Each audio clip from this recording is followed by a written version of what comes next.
This is a story about my grandparents' friend. I was a young teen, but given the outcome, this story has stuck with me. I've sat on this story for a while, but it's so satisfying to see a gaggle of Karens taken down a notch that I figured I'd share. For the sake of this story, we will call my grandparents' friend William.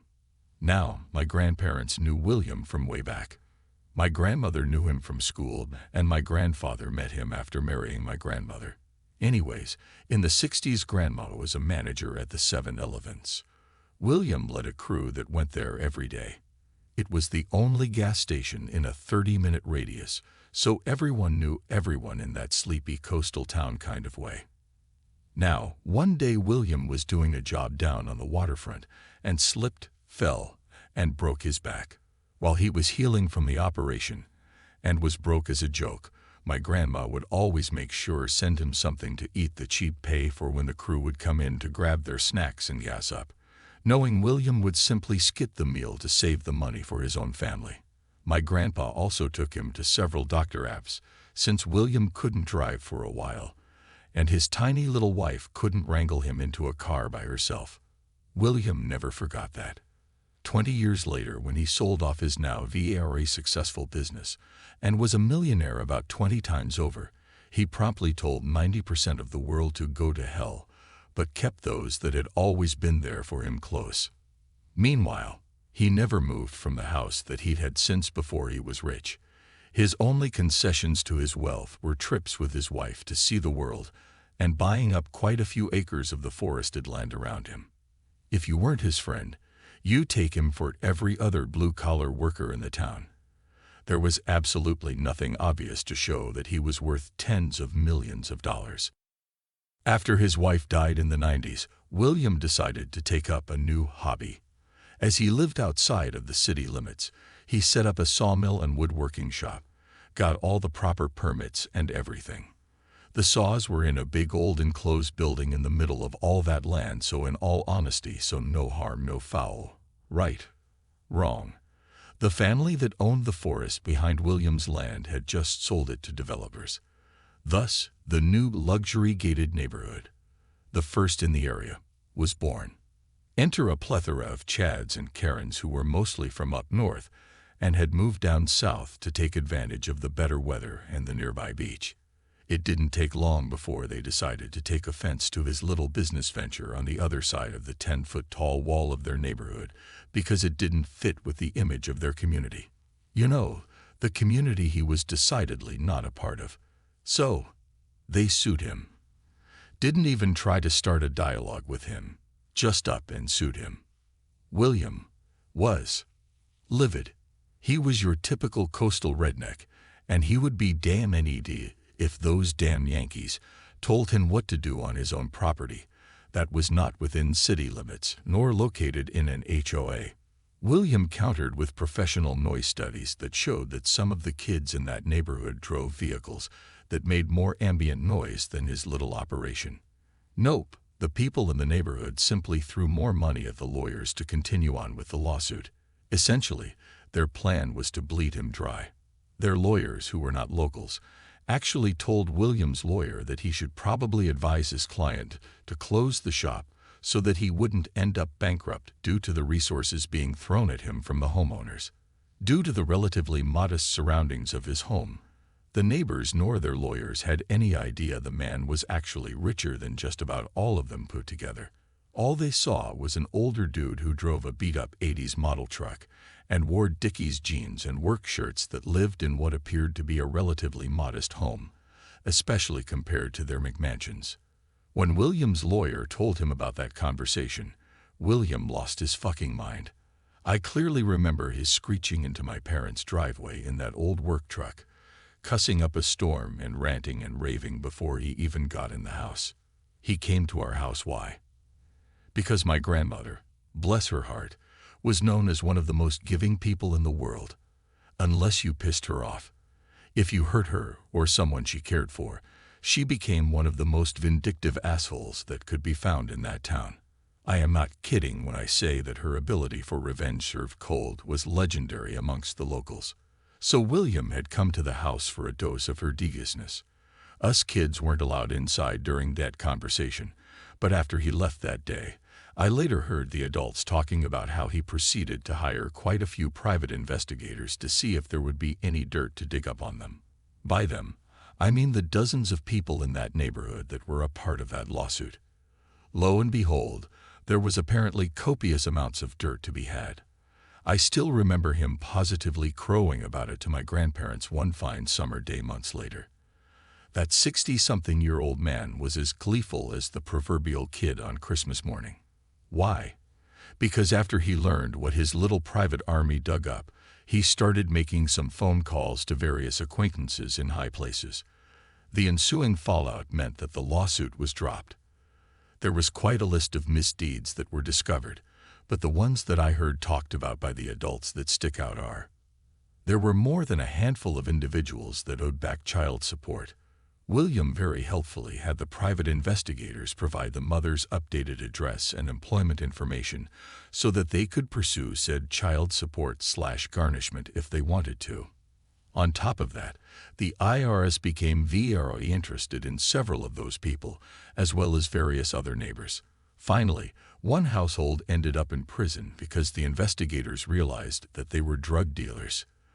The pictures of the transactions caught by the PIs were helpfully handed over to the sheriff's department. Drugs are bad, kids. Moral of the story: never piss off a rich redneck. Next story. This is a burner account. Tried posting on Pro, but my burner act doesn't have enough karma. Names and places have been changed to protect the innocent and the not so innocent. Some years ago, I started working for a heavy industrial manufacturing company. I lucked out and got a great supervisor for a boss, Joe. The work was hard, working 12-hour days for 13 days in a row, and then a Sunday off, then back for another 13 days. I was young and didn't mind. It helped my wife, and I save up for a house. After about 6 months, Joe noticed I was picking up on the work pretty fast and promoted me to a group leader position. This came with a raise and increased responsibility that most other workers didn't want. Joe would put me in troubled groups in his department, and I would work on general improvements and figuring out the issues. This was a union shop, and the mentality was to just put in your hours. Don't work harder or smarter, just do your time and don't kill the job, was the unspoken motto. After a few years, Joe was promoted a manager, and he transferred me with him to his departments. While I wasn't a supervisor, yet I was the supervisor in all but name. The supervisors loved it because they never had to leave the office, and I liked it because it was a good learning experience. I made a good reputation and got a lot of respect from workers and from management. Eventually, Joe's areas were doing so well he was promoted to plant manager. As before, he wanted to promote me with him, this time to a supervisor spot. We talked in length because the only supervisor spot open was working for Karen. Karen was female, a minority, and a member of the LGBTQ community. She was the poster child on the company website of the inclusiveness in the workplace. Literally, her face was the one they used. She was also a freshly minted manager, and Joe was not confident in her abilities, but me, being the plucky go-getter with a can-do attitude, decided to take the position. I had to interview with Karen and got to meet some of her supervisors. They were very quiet and reserved.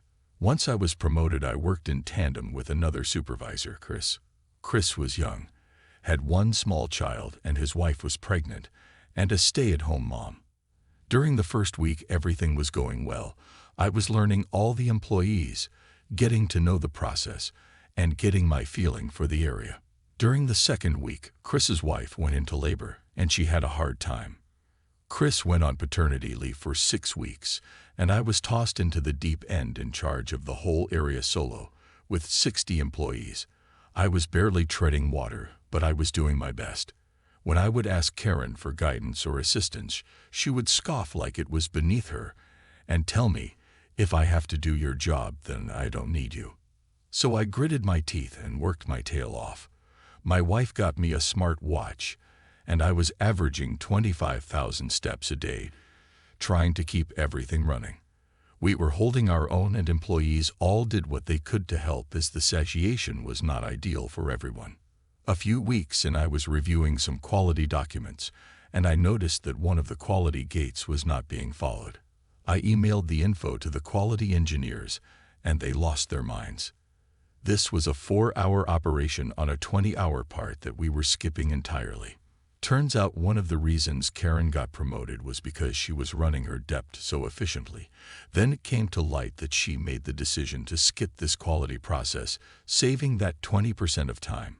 Except the engineers never signed off on this, and it caused massive damage control.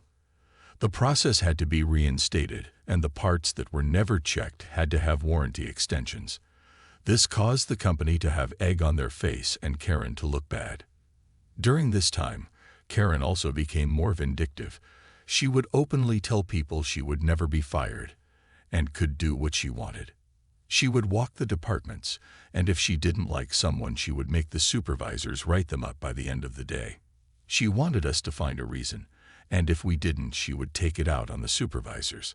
For example, forcing the supervisors to stay late to do inventory or something else menial just because she could.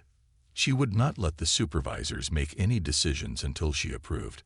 So something like overtime had to wait for her approval, and she would not respond until the end of the day, causing the depths to scramble.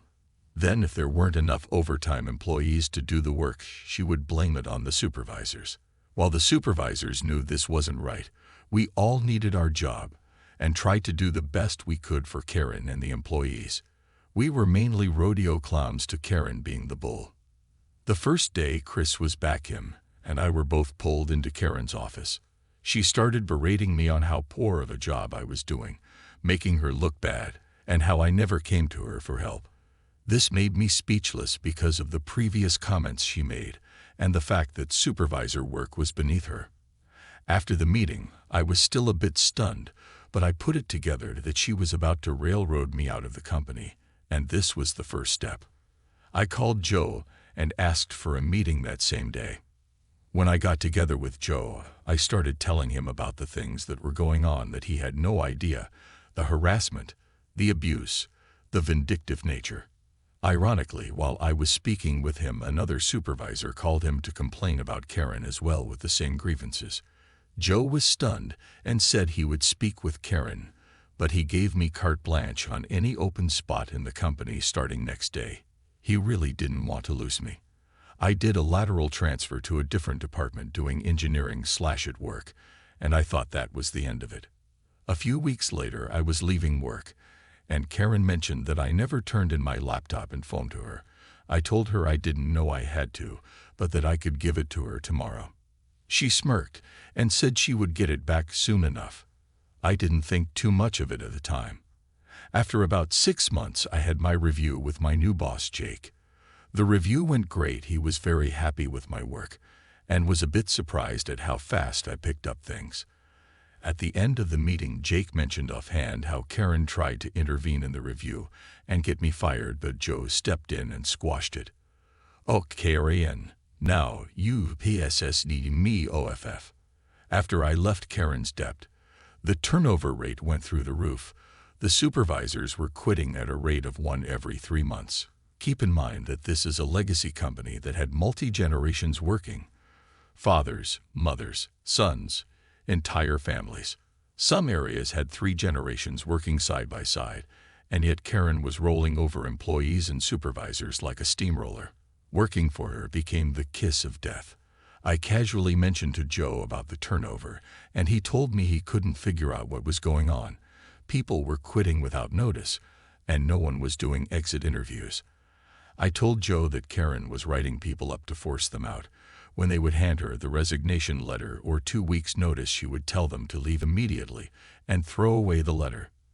Then she would tell HR that the person quit on the spot, and that was the end of it. Joe told me that because of who she was and how high she was, the company wouldn't do anything to her until they had an airtight case, so went to work. I took the supervisors working for Karen out drinking after work a few times a week and made sure I had my hand on the pulse. If someone was quitting, I made sure they emailed their letter of resignation to Karen and CC'd Joe and HR, stayed for their exit interview, and that they called the company integrity hotline for good measure. Things were progressing well, and I had all the supervisors on board except Chris. Chris really needed the job, and Karen was not writing him up. Through a stroke of luck, I found out Karen was lowballing his raises as a cost-saving measure. That's why she was not harassing him. When I told Chris, he was furious and wanted to quit on the spot. I encouraged him to speak with Joe before he leaves. Joe and Chris had a very productive meeting, and Chris decided to stay. Now all the supervisors were on board.